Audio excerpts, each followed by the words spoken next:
January 8, 1815, near New Orleans, Louisiana. A battle fought after peace had already been signed. It still matters because the news traveled slowly, and the fighting shaped memory, politics, and national confidence. The War of 1812 had stretched across coasts, frontiers, and oceans, while the Gulf Coast remained exposed and underdefended. In the closing months, New Orleans became a prize because it guarded river trade and access to the interior.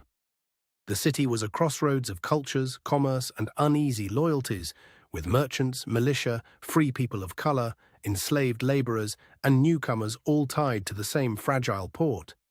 Its defense depended on improvisation as much as strategy. In the broader political world, Britain sought leverage after years of global war, while the United States tried to defend its independence and its young republic's honor. On both sides, leaders faced pressure to finish the conflict decisively. The American commander at New Orleans was a forceful frontier general with a reputation for discipline and unpredictability. His choices were shaped by limited supplies, mixed troops, and the need to hold a city with little time. The British force was led by experienced officers who expected a rapid success and a clear route into the city. Their confidence rested on veteran troops, naval support, and the assumption that the Americans could be pushed back. Neither army was fully comfortable in the landscape. The Americans were short on trained regulars, but they had local knowledge and a strong defensive position. The British had experience, but they faced distance, weather, and unfamiliar ground. Weapons were still largely smoothbore muskets, field artillery, and close-order formations, with accuracy limited and discipline essential.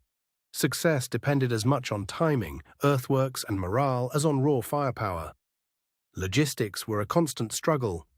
Food, powder, tools, and dry clothing had to move through swamp, river, and winter mud, and every delay added pressure to commanders trying to keep men ready. Morale on both sides was uneven.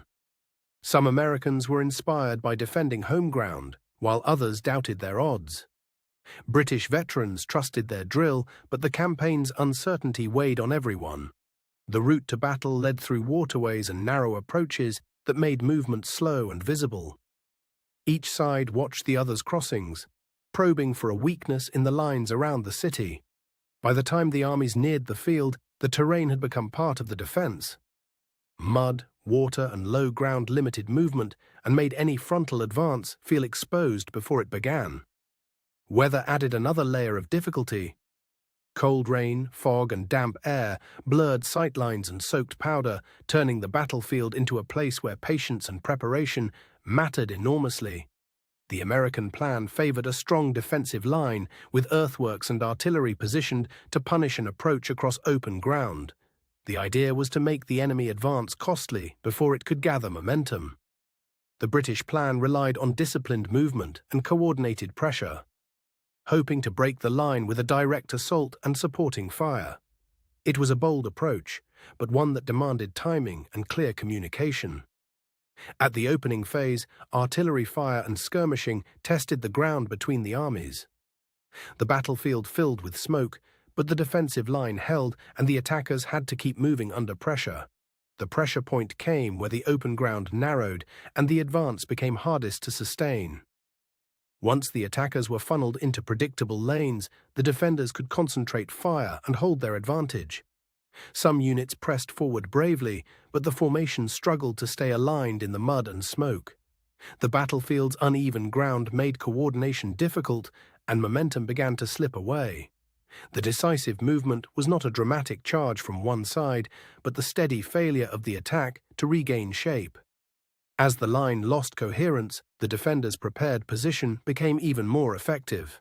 When the breakthrough did not come, the assault began to collapse into retreat and confusion. The field remained dangerous, but the outcome was no longer in doubt. The immediate aftermath was quiet in a way that battlefields often are: smoke thinning, wounded men being carried away, and commanders trying to understand what had happened.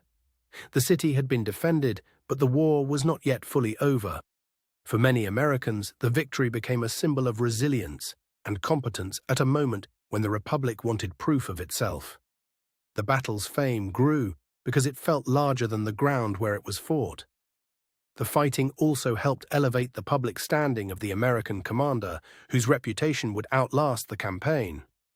Yet the victory belonged to many hands: regulars, militia, engineers, and local defenders. In the years that followed, the battle entered school books, speeches, and national memory as a dramatic American success. That memory often simplified the campaign, but it helped define a new era of confidence. Historians still qualify the story by noting that the battle came after peace negotiations had already concluded in Europe.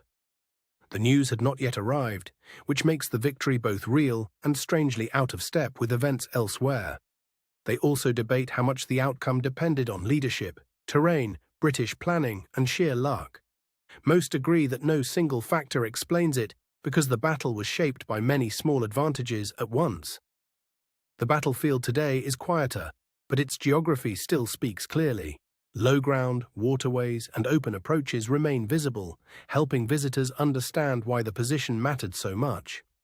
Modern preservation has made it possible to stand near the site and imagine the line of attack without turning the place into spectacle.